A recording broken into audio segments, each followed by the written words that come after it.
da fé fala sobre o quê? Esse é um livro que eu escrevi. Porque, a princípio, ceticismo e fé são coisas paradoxais, né? Exatamente. Esse título, até, na verdade, ele surgiu... que eu tive algumas entrevistas no programa do Jô. Eu vi. E a terceira entrevista que eu tive duas. lá, foram 3 entrevistas. Na terceira, eu lembro que eu falei com ele que a fé era racional. Aí ele falou, essa foi a maior antifrase que eu já ouvi aqui no programa. Total, né? E eu falei com ele, olha, é porque se a fé não for racional, não é fé, é fideísmo, ou crendice. Ou seja, o Machado de Assis falava de um personagem de Rubião, Quincas Borba tinha o Rubião, que era um personagem que ele dizia o seguinte, Rubião era mais crédulo do que crente. Então, às vezes, é uma diferença do que crente. Qual é a diferença? O crente, apesar do jargão popular pensar diferente, o crente é aquele que acredita porque ele tem evidências para crer daquele jeito. O crédulo é um ingênuo, é aquele que tem a fé por amor da fé. Ele acredita em qualquer coisa. Qualquer coisa... Você tá entendendo? Tá. Então eu aproveitei esse lance, e é um livro que eu já estava escrevendo. Esse livro é mais na área filosófica. Eu trato de questões, por exemplo, ali, se Deus existe... e é todo amor e todo poderoso, por que criança morre de leucemia? Tem guerra. Exatamente. Pandemia. Então falo de muita coisa. Será que dá para acreditar em Deus e na Bíblia? É uma linguagem assim que eu falo bem da filosofia, que é uma das minhas áreas também. Falo um pouco da pós-modernidade. Numa linguagem mais descontraída. Tem um capítulo que eu falo decifrando Homer Simpson. Que eu faço uma análise sociológica do cidadão de hoje. E o título, O Ceticismo da Fé, criou esse paradoxo justamente para mostrar que às vezes é preciso duvidar para crer. Porque se você for olhar bem, vamos pegar o ateu clássico, ou o cientista clássico. Eu estava vendo esses dias aí o depoimento daquele Carlo, fugiu o sobrenome dele agora, que está sendo considerado o novo físico aí para substituir Stephen Hawking, né? Ravaleri, daqui a pouco eu lembro o sobrenome dele. Ele mesmo fala, eu sou ateu, sou descrente e tudo mais... mas eu acredito num monte de coisa que eu não vejo. Olha.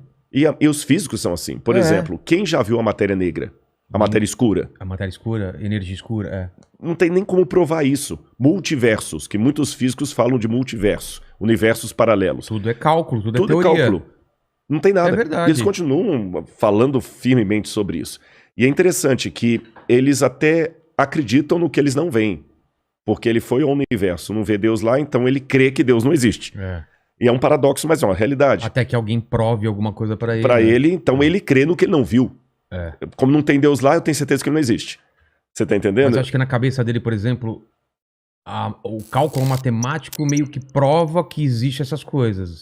Não seria isso? Não há. Na verdade, você tem alguns indícios, mas são os mesmos indícios que um cosmógrafo teísta, que acredita em Deus, vai usar para falar assim, olha, o universo demonstra planejamento. Logo, deduz-se que é um criador. Seria mais ou menos assim, explicando em linguagem simples, aí eu até falo por que eu coloquei esse título.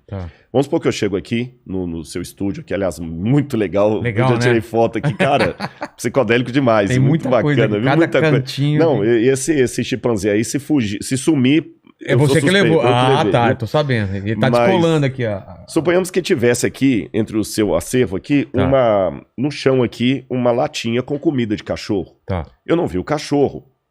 Mas eu posso deduzir, senhora, o Vilela tem algum pet de casa aqui. Algum cachorro.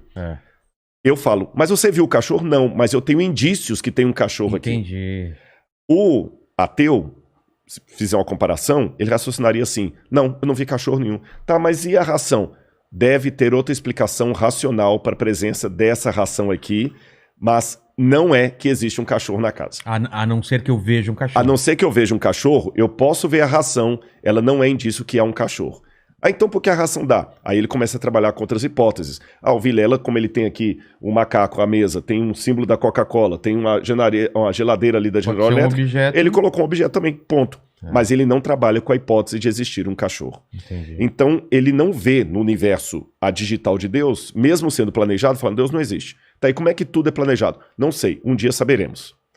Eu trabalhei com o título Ceticismo da Fé, justamente, Vilela, porque eu sou cético para acreditar que certas coisas são pura coincidência. Tá certo? O universo é tão bem montado, os próprios físicos dizem isso, do nada, nada se faz. Então, se tudo começou um dia, o Big Bang, né? Lemaitre. E o que tinha antes? O que tinha antes? Agora, esse novo cosmólogo já está trabalhando assim, não, talvez antes do Big Bang houvesse um outro universo que nós somos gerados por ele, mas esse talvez é uma coisa especulativa, que eu nem posso chamar de filosófica. É especulativa total, porque não existe indício nenhum disso. Quando o Georges Lemaitre, que era padre, por incrível que pareça, desenvolveu a teoria do Big Bang, na época de Einstein, eram amigos de Einstein e tudo mais, o que eles disseram? Esse é o que é clássico sobre o Big Bang e que está mais próximo de ser comprovado. Em primeiro lugar, o universo teve um começo. Esse universo que nós acreditamos teve um começo. E antes do universo, não havia nada. Nem o tempo, nem o espaço, nem a gravidade, nem a energia, não havia nada. Era o zero absoluto. Isso. A incógnita é a seguinte: do nada, nada se produz. Ex nihilo, nihil fit, diziam os latinos. Se não havia nada, por que hoje há algo? É uma pergunta que já vem desde Parmênides. Por que existe algo ao invés de nada? Eu sou cético demais para acreditar que do nada pode sair tudo. É mais sensato para mim acreditar que existia uma causa primeira, para citar o Aristóteles aqui, essa causa primeira que deu origem a tudo que existe e ela mesma não pode ser dimensionada ou delimitada pelo tempo, pela gravidade, porque essas coisas partem depois dela. E a teologia vai chamar essa causa primeira de Deus. Tá certo? E alguns falam, não, eu acredito em qualquer coisa, menos Deus. Eu prefiro acreditar na possibilidade de ter tido um universo anterior ao nosso. Tem aquela teoria do efeito sanfona, né? Ele vai se expandindo, depois contrai, explode, etc. Só que quais são as evidências científicas para isso? Zero absoluto. Né? Então, apenas sabendo, a gente só sabe que o universo está se expandindo, isso sabe. Exatamente. Então, na verdade, eu sou tão cético quanto os ateus. Quanto os cientistas. Sim, só que o meu ceticismo me conduz a dizer que havia uma causa primeira e o ceticismo deles conduz a dizer que havia talvez um multiverso ou um outro universo. Vê se eu tô falando besteira. Existem lacunas e os ateus preenchem essas lacunas com alguma coisa e você e eu, que cremos em Deus, a gente preenche com outras coisas. É isso? Sim são lacunas. E não, são lacunas. É só que essa frase, o Deus das lacunas, ela acabou... Existe isso? Existe essa expressão, o Deus das lacunas. Não sabia. Só que ela é dita de uma forma pejorativa, sabe? Ela é dita de uma forma pejorativa, como se fosse assim, o crente, o crentez, até para falar numa linguagem bem vulgar. Não tem explicação, assim, não tem explicação, é Deus. Ponto, não tem explicação, é Deus.